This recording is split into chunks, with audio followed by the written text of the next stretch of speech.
မင်္ဂလာပါခင်ဗျာဒီနေ့မှာတော့2025ခုနှစ်ရဲ့အကောင်းဆုံးကိုရီးယား animation တွေထဲကတစ်ခုဖြစ်တဲ့ Your Letter 2025 အကြောင်းကိုပြောပြပေးသွားမှာပါဒီစကား Never Webtoon မှာ rating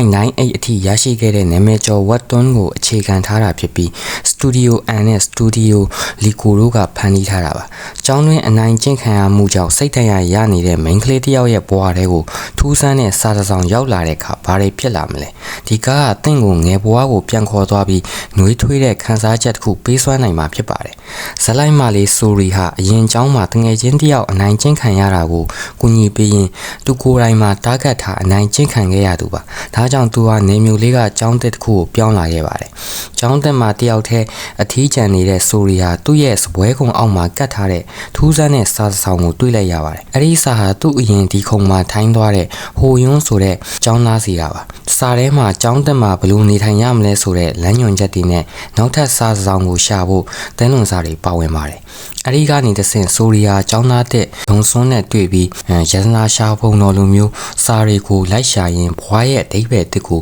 ရှာဖွေပုံကိုရိုက်ကူးထားတာဖြစ်ပါတယ်ဒီကားရဲ့အလှပဆုံးပိုင်းကတော့ visual ပိုင်းပါပဲရိုးရှင်းတဲ့ကျောင်းမြင်ကွင်းတွေနေအောင်ကြီးဖြာကျနေတဲ့အခန်းတွေနဲ့ကိုရီးယားရဲ့တဘာဝရှုခင်းတွေကိုရိုးရိုးလေးနဲ့ရင်ထဲရောက်အောင်ရေးဆွဲထားပါတယ်ဆိုရီရဲ့အတန်ကို AKMU ကလီဆွန်ဟုံးကတရုပ်ဆောင်ထားတာဖြစ်ပြီးသူ့ရဲ့နူးညံ့တဲ့အတန်ဟာဇက်ကောင်ရဲ့ခန်းစားချက်ကိုပိုပြီးပေါ်လွင်စေပါတယ်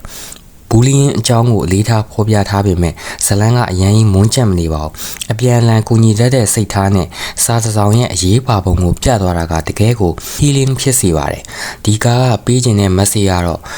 စေတနာဟာကူးစက်တတ်တယ်ဆိုတာပါပဲဟိုယွန်းကဆိုရီကိုကူညီခဲ့တယ်လို့ဆိုရီကလည်းအခြားသူတွေကိုပြန်လည်ကူညီတက်လာတာကိုတွေ့ရမှာဖြစ်ပါတယ်ကျွန်တော်တို့ငယ်ငယ်ကတငယ်ချင်းတွေနဲ့လျှို့ဝှက်စာတွေပို့ခဲ့ကြတာကျောင်းနောက်ဖေးမှာကစားခဲ့ကြတာတွေကိုပြန်သတိရစီမှာဖြစ်ပါတယ်ဇလန်းကနှီးတယ်လို့ထင်ရပေမဲ့အခန်းတစ်ခန်းချင်းစီကသိရင်စိတ်ကိုအေးချမ်းစေပါလိမ့်မယ် slow living ခံစားချက်ကိုရစေပါတယ်Your Letter ဟာတခြားကားတွေလိုစိတ်လို့ရှားစရာမကောင်းပေမဲ့ကြည့်ပြီးသွားရင်ရင်ထဲမှာတစ်ခုခုကြံခဲ့မဲ့ကားမျိုးပါစောင်းတွင်းအေးလေးမှာကော်ဖီပူပူလေးတောက်ရင်ကြည့်ဖို့အကောင်းဆုံးပါပဲကျွန်တော်အနေနဲ့ဒီကားကို rating 10မှာ9ပေးခြင်းပါတယ် storyline ရော animation ရော music ရောကောင်းမွန်လို့ပါမိတ်ဆွေတို့ရောဒီကားလေးကိုကြည့်ပြီးပြီလား comment မှာပြောသွားပေးပါဦးနောက်ထပ် review တွေကြည့်ဖို့ subscribe follow လုပ်ထားဖို့လည်းမမေ့ပါနဲ့အောင်ခင်ဗျာအားလုံးကိုကျေးဇူးတင်ပါတယ်